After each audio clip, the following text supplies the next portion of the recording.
January 17, 2026, 11:23 a.m., 600 miles off the coast of Colombia. The U.S. Navy destroyer USS Charleston tracks a cargo vessel that shouldn't exist. The ship's transponder shows legitimate registration. Maritime records show routine cargo runs. But the vessel's behavior is wrong. Its route is wrong. And now it's stopped, dead in the water, in the middle of the Pacific Ocean, 600 miles from any port, with no mechanical distress, no radio calls, no explanation, just sitting there, waiting. Then satellite imagery reveals why. 8 semi-submersible vessels have surfaced around the cargo ship, like sharks circling prey, or more accurately, like submarines receiving fuel from their mothership. Because that's exactly what's happening. The largest drug smuggling refueling operation in history. 48 tons of cocaine distributed across 8 submarines, worth $2.4 billion, and a tactical innovation that would let cartels operate 2,000 miles from Colombia, reaching destinations previously impossible, creating distribution network that bypasses every interdiction effort. Revolutionary, devastating, and about to trigger a naval battle nobody expected. What happens in the next 90 minutes will involve destroyer deck guns firing at cargo vessel, helicopters chasing submarines across the ocean, machine gun fire from cartel crew, fire breaking out on the mothership, crew abandoning vessel, submarines scattering in panic, 5 surrendering, 3 escaping, and a revelation about cartel maritime capabilities that changes everything about drug interdiction at sea. Because this isn't about one seizure. It's about discovering that cartels have created floating supply chains, mobile refueling operations, naval logistics that rival military capabilities. And the only reason it was stopped is because one analyst noticed pattern that nobody else saw. The numbers seem impossible. 8 submarines, 1 mothership, 48 tons of cocaine, $2.4 billion, 600 miles offshore. But those numbers are real, verified, seized, and they represent evolution in drug smuggling that law enforcement wasn't prepared for.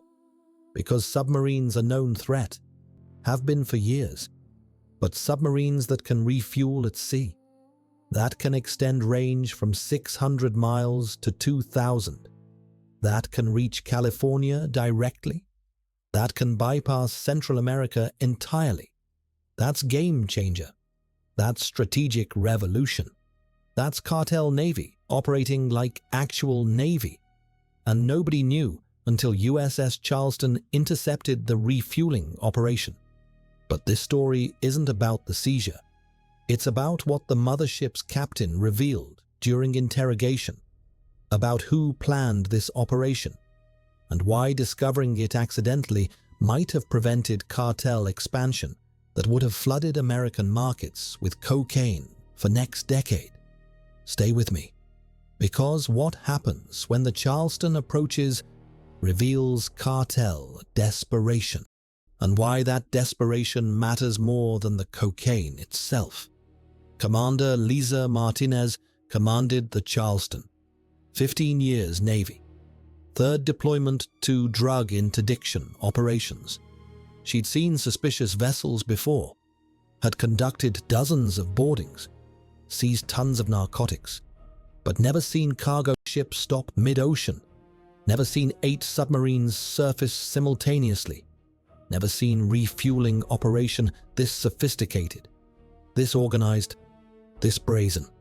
The satellite imagery was clear. 8 vessels, hoses connecting to mothership, coordinated operation, military precision. This wasn't random smuggling. This was logistics operation, supply chain, fleet management. This was cartel navy at work. Martinez ordered intercept. Helm, Course to intercept cargo vessel. Increase speed to 25 knots. Radio, hail the vessel. Identify ourselves. Request they prepare for boarding and inspection. The Charleston altered course. 30 miles from the mothership, 90 minutes at current speed. The radio operator attempted contact. Unidentified cargo vessel, this is U.S. Navy destroyer Charleston. You are in international waters conducting suspicious activity. Prepare for boarding and inspection. Acknowledge. No response. The cargo ship remained silent. The submarines remained surfaced. The refueling continued. Martinez knew they'd seen the destroyer. Knew they were tracking the Charleston on radar. Knew they understood what American warship approaching meant. But they continued operations. That suggested either supreme confidence or desperate timeline. Either they believed they could finish before Charleston arrived, or they were willing to risk everything to complete the refueling. Martinez suspected the latter. Suspected these submarines had traveled maximum range, needed fuel to continue, were stranded without it. So the mothership couldn't flee. The submarines couldn't submerge. Everyone was committed, trapped by logistics, by fuel, by timing, and Charleston was closing. At 12:15 p.m., 52 minutes later, Charleston was 10 miles from the mothership, close enough to see with binoculars, close enough to count the submarines, close enough to understand the scale. 8 semi-submersible vessels, each about 60 feet long, each capable of carrying 6 tons of cocaine, 48 tons total. The mothership was commercial cargo vessel, maybe 200 feet, modified internally, carrying fuel, carrying supplies, serving as mobile base. The operation was sophisticated, professional, expensive. This represented millions in investment, in planning, in execution. Cartels had created their own navy, complete with supply ships, and Charleston was about to disrupt it. At 12:23 p.m., Charleston was 5 miles away. Martinez ordered final warning. Unidentified vessel, you have 5 minutes to cease operations and prepare for boarding. Submarines, surface and prepare for inspection. This is your final warning. Non-compliance will result in use of force. Still no response. But activity on the mothership increased. The submarines began disconnecting hoses, preparing to flee. The mothership's crew was visible on deck, moving frantically. Some appeared to be arming themselves. Martinez saw it through binoculars. Weapons, machine guns. The cargo ship wasn't planning to surrender, was planning to fight, was planning to defend the refueling operation, to give submarines time to escape, to sacrifice themselves so the cocaine could flee. At 12:25 p.m., Charleston was 3 miles away. The submarines began submerging, slowly, carefully, one by one. They'd gotten enough fuel, not full tanks, but enough to continue, enough to flee. The mothership was their rear guard, their sacrifice, their shield. And as the first submarine disappeared beneath surface, the mothership opened fire. Machine guns, multiple positions, hidden in containers, firing at Charleston. Rounds impacting water short of the destroyer. Warning shots, or poor aim. Either way, declaration of hostility. Declaration that this wouldn't be peaceful boarding. That cartels would fight American warship, would attack U.S. Navy, would cross line that nobody expected them to cross. Martinez made instant decision. Weapons. Engage the cargo ship with 5-inch gun. Target the superstructure. Disable but don't sink. We need prisoners. We need intelligence. Fire when ready. The Charleston's 5-inch deck gun rotated. The sound was tremendous. The shell impacted the mothership's bridge. Explosion. Smoke. The machine gun fire from the vessel intensified, not stopping. Desperate. Covering the submarines. Buying time. The Charleston fired again.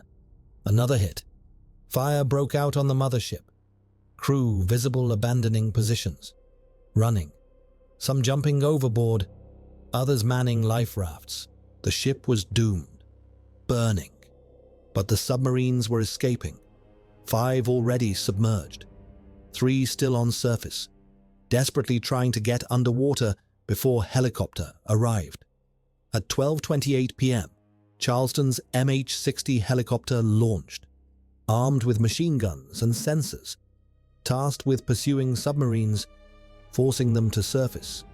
The helicopter could see underwater shapes, could track submerged vessels with sensors, could force them up with gunfire if they stayed shallow. The pilot located first submarine, 200 yards below surface, moving slowly. Limited power. The helicopter circled. Radioed position. Charleston dispatched boarding team via small boat. The submarine would have to surface eventually. For air. For charging batteries. And when it did, Americans would be waiting. The second and third submarines tried to dive deeper. But these weren't military submarines. These were semi-submersibles. Limited depth capability. Snorkel for air. Diesel engines for surface running. Batteries for submerged operation. They couldn't stay down long. Couldn't go deep.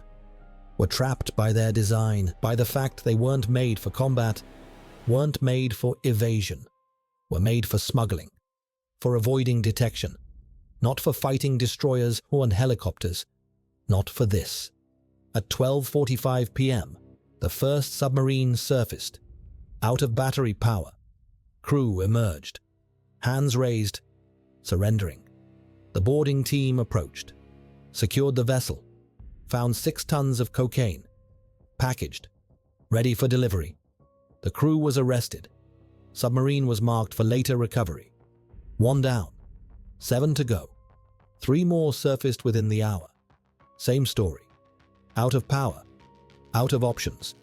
Surrendering because continuing meant drowning. 4 submarines captured. 4 crews arrested. 24 tons of cocaine seized. But 3 submarines had escaped, had gotten enough fuel, had enough battery, had fled during the chaos, were underwater, gone, with 18 tons of cocaine, worth over $1 billion. At 1:30 p.m., the mothership was abandoned, burning, sinking. The crew was in the water, in life rafts, waiting for capture.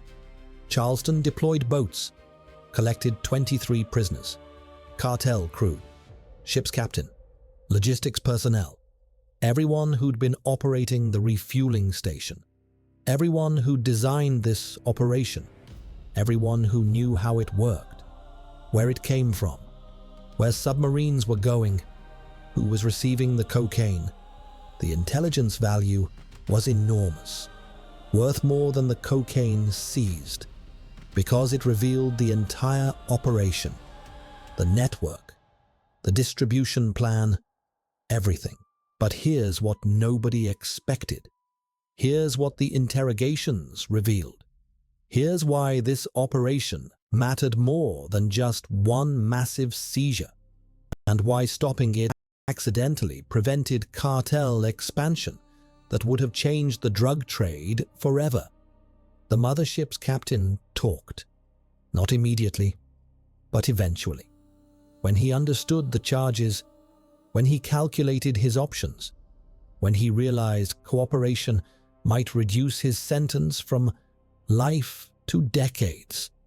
He explained the operation, explained the planning, explained why this mattered so much to the cartels, and what he revealed was terrifying in its ambition and sophistication. The refueling operation wasn't experimental. It was sixth mission. Previous 5 had succeeded, had refueled submarines that reached California, that delivered cocaine directly to Los Angeles, to San Francisco, to San Diego, bypassing Mexico entirely, bypassing border, bypassing interdiction efforts, creating direct distribution from Colombia to California. The submarines could carry 6 tons each. The mothership could refuel 8 submarines per mission, 48 tons per trip. Previous 5 missions had delivered 240 tons of cocaine directly to American West Coast, worth $12 billion wholesale, creating supply glut, driving prices down, increasing addiction, expanding markets. Exactly what cartels wanted. But the operation required massive investment. Each submarine cost $2 million to build. The mothership required modifications worth $5 million. Fuel, logistics, coordination. Total investment was over $30 million. But return was billions. 1 mission paid for entire operation. 6 missions meant pure profit. And cartels were planning to expand, to build more submarines, to deploy more motherships, to create permanent supply chain, floating distribution network, reaching every coastal city, bypassing every interdiction effort, making drug war obsolete. Because you can't stop submarines you can't find, can't intercept refueling you don't know about, can't seize cocaine that never crosses border. The strategy was perfect, was working, was expanding, until USS Charleston intercepted Mission 6, until analysts noticed the pattern, until satellite caught the refueling, until accident exposed the entire operation. The investigation expanded. Previous refueling locations were analyzed, patterns identified, other motherships suspected. Within weeks, 2 more refueling vessels were intercepted, 1 in Pacific, 1 in Caribbean. Both captured, both crews arrested, both submarine fleets seized or scattered. The network collapsed. 18 submarines captured or destroyed, 6 motherships seized, over 300 cartel members arrested, $2.4 billion in cocaine seized from Mission 6, estimated $12 billion from previous missions that investigation traced. Total strategic failure for cartels, total intelligence victory for law enforcement, all because 1 cargo ship stopped at the wrong time in the wrong place where the wrong destroyer was watching. Commander Martinez received Navy Commendation Medal. The analyst who identified the pattern received Intelligence Community Award. Charleston's crew received Unit Citation. Everyone involved was recognized because they'd stopped more than 1 shipment. They'd exposed and destroyed entire strategic operation. They'd prevented cartel expansion that would have changed drug trade. They'd proven that innovation eventually gets noticed, that sophisticated operations eventually make mistakes, that even floating supply chains can be intercepted, that naval battle is still naval battle even when one side is criminal organization, and criminal organizations lose naval battles against US Navy. Every time, without exception. The 3 submarines that escaped were never recovered, presumed lost, either captured by other nations or sunk or abandoned. The cocaine aboard them never reached market. Intelligence suggested the crews fled, sold submarines, kept cocaine, disappeared.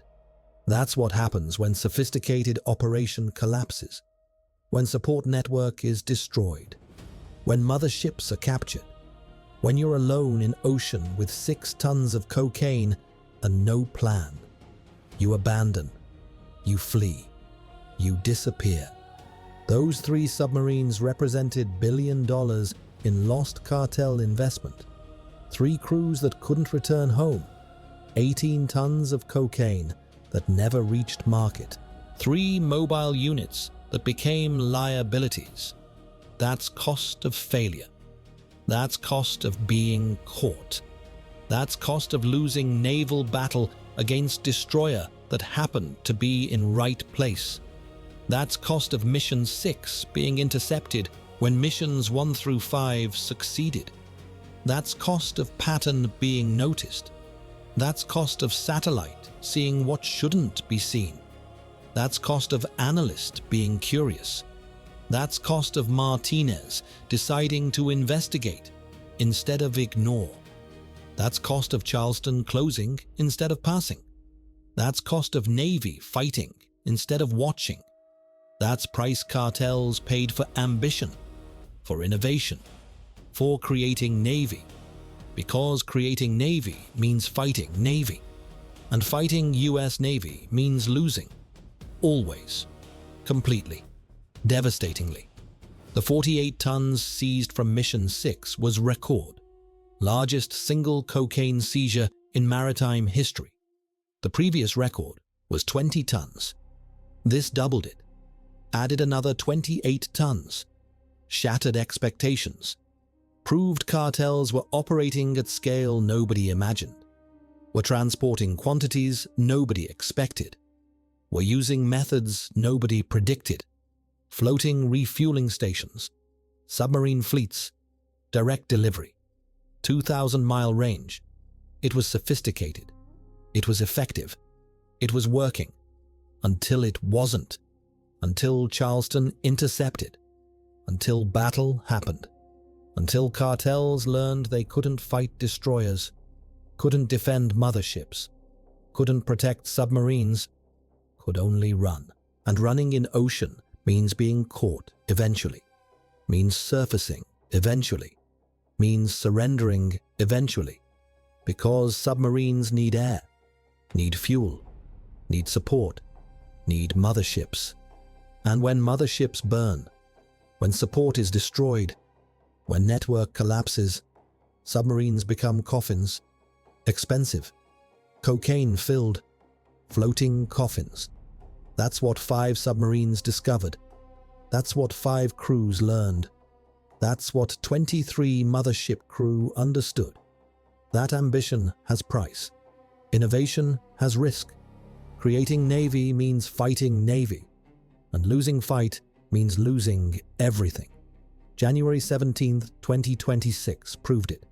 600 miles off Colombia, where cargo ship stopped at a wrong time, where 8 submarines surfaced at wrong moment, where USS Charleston happened to be watching, where satellite happened to catch image, where analyst happened to notice, where Martinez happened to investigate, where battle happened, where fire happened, where surrender happened, where 48 tons happened, where 2.4 billion happened, where naval battle happened between destroyer and cargo ship, where cartels learned they're not navy, where submarines learned they're not warships, where mothership learned it's not battleship, where everyone learned that fighting US Navy in open ocean means dying or surrendering. No other options. No escape, no victory, just burning ships and captured crews and seized cocaine and destroyed network and collapsed operation and strategic failure and intelligence windfall and prosecutions and sentences and ended careers and closed routes and prevented expansion and saved lives by preventing drugs from reaching market. That's what happened. That's what Mission 6 accomplished by failing. That's what interception achieved. That's what battle won. That's what seizure stopped. That's what January 17th means. That's what 600 miles offshore represents. That's what Charleston achieved. That's what Martinez commanded. That's what analysts discovered. That's what Navy accomplished. That's what cartels lost. Everything.